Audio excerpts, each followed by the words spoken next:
আসসালামু আলাইকুম। Fahad engineering workshop থেকে বলছিলাম। এটা একটা ট্যাকোমিটার বা আরপিএম মাপা যায় এই মিটার দিয়ে।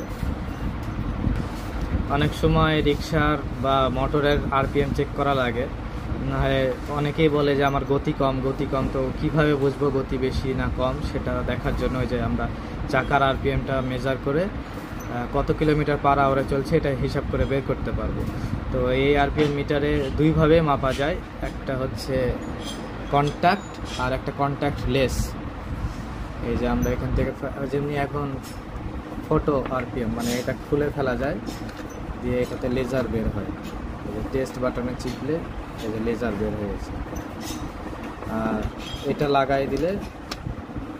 লাগিয়ে দিলে কন্ট্যাক্ট আরপিএম হয়ে গেল। তখন আমরা টেস্টে যাব, ফটো আরপিএম, কন্ট্যাক্ট আরপিএম। এই যে টেস্টে চাপ দিয়ে 436 আরপিএম, 327 আরপিএম, এভাবে আমরা আরপিএম ক্যালকুলেট করে তো এই মিটারটা এটাই গুণাবলী।